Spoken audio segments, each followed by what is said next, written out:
In the shadowed corners of history, there are puzzles that remain unsolved, whispers that never fade.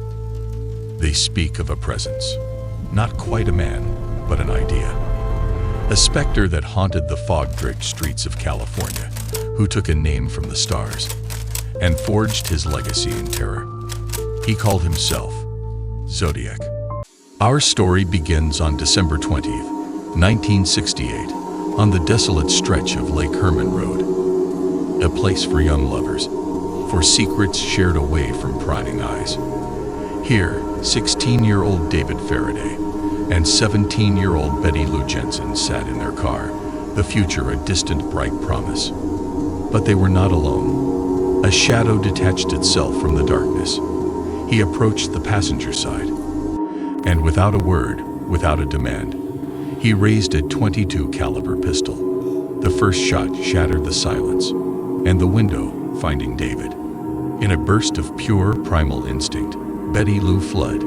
She scrambled from the car, her footsteps crunching on the cold gravel, a desperate, fleeting rhythm. He followed. 5 shots rang out, each one striking her in the back. She fell, her body mere feet from safety, a life extinguished under the cold, watchful stars. It was a brutal, senseless act. But for the killer, it was merely a rehearsal. 6 months later, on the 4th of July, 1969, the specter returned. In Vallejo, at the Blue Rock Springs golf course, Darlene Ferrin and Michael Mageau were talking when a car pulled in behind them. Darlene grew tense. She whispered that she had seen that car before. Then, a blinding light, a flashlight beam, pinning them in place like insects in a display case. A figure emerged, this time armed with a 9mm. He fired through the windshield again and again. Darlene was killed instantly. Michael, shot in the face and neck, played dead. The killer turned to leave, but then he stopped. He heard a sound, a groan, a whimper. He walked back, leaned into the shattered window, and fired 2 more shots, point blank, into their bodies. He vanished, believing his work was complete. But Michael Mageau survived. He lived to describe the face of the monster. The shadow now had a shape. And then he spoke. 3 letters arrived at Bay Area newspapers. Inside, a detailed confession of the murders and a challenge. A cipher of 408 symbols. He demanded they be printed, or he would, in his own misspelled words, cruise around all weekend and kill lone people in the night. The cipher was broken, but it revealed no name. Only his terrifying credo. Dramatic pause. I like killing people because it is so much fun. The public now knew his name, Zodiac, and the game was now, terrifyingly, afoot. On a sunny Saturday at Lake Berryessa, the monster evolved. He no longer lurked solely in the night.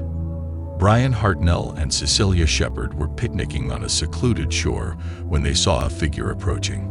He was large, and as he drew near, they saw his face was concealed not by a mask, but by a hand-sewn executioner's hood, bearing his personal emblem, a crosshairs.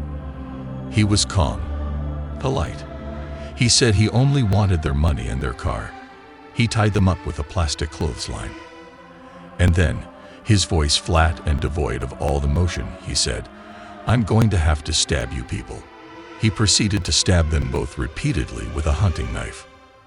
A violence of intimate, savage fury in the bright afternoon sun.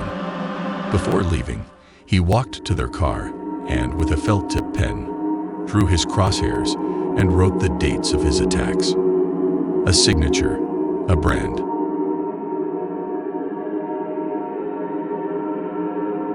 The shadow descended upon the city itself. On October 11th, 1969, in the affluent, well-lit Presidio Heights neighborhood, Zodiac hailed a cab driven by Paul Stein. It was a short ride. When the cab stopped, Zodiac, sitting in the back seat, raised his 9mm pistol, pressed it to the back of Paul Stein's head, and fired a single, execution-style shot. He then took his time. He took the keys, the wallet, and using a knife, meticulously cut a section from Stein's blood-soaked shirt, a trophy. And as he did this, he was watched. 3 teenagers saw him from a window and called the police. It was his first and only mistake.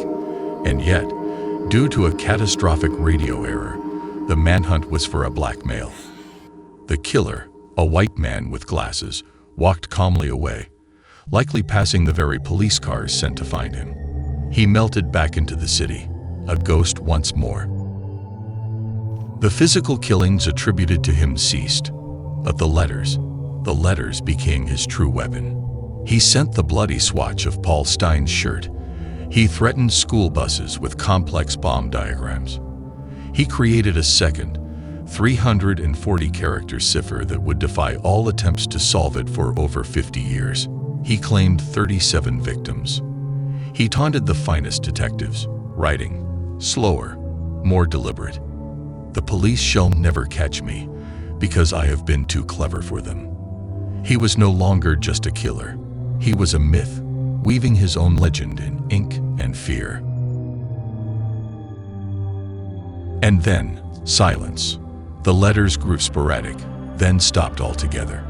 The shadow had receded, but the mystery had ossified into legend. Over 2,500 suspects. A prime suspect, Arthur Lee Allen, was scrutinized for decades. Yet the evidence, a palm print, handwriting, never conclusively matched. The 340 Cipher was finally cracked in 2020, revealing not a name, but only the ramblings of a narcissist. The Zodiac Killer was a phantom who mastered the art of fear. His true cipher was not made of symbols, but of the dread he injected into a generation. A code of 5 confirmed victims, and 37 claimed. A puzzle of a human psyche, forever locked in darkness.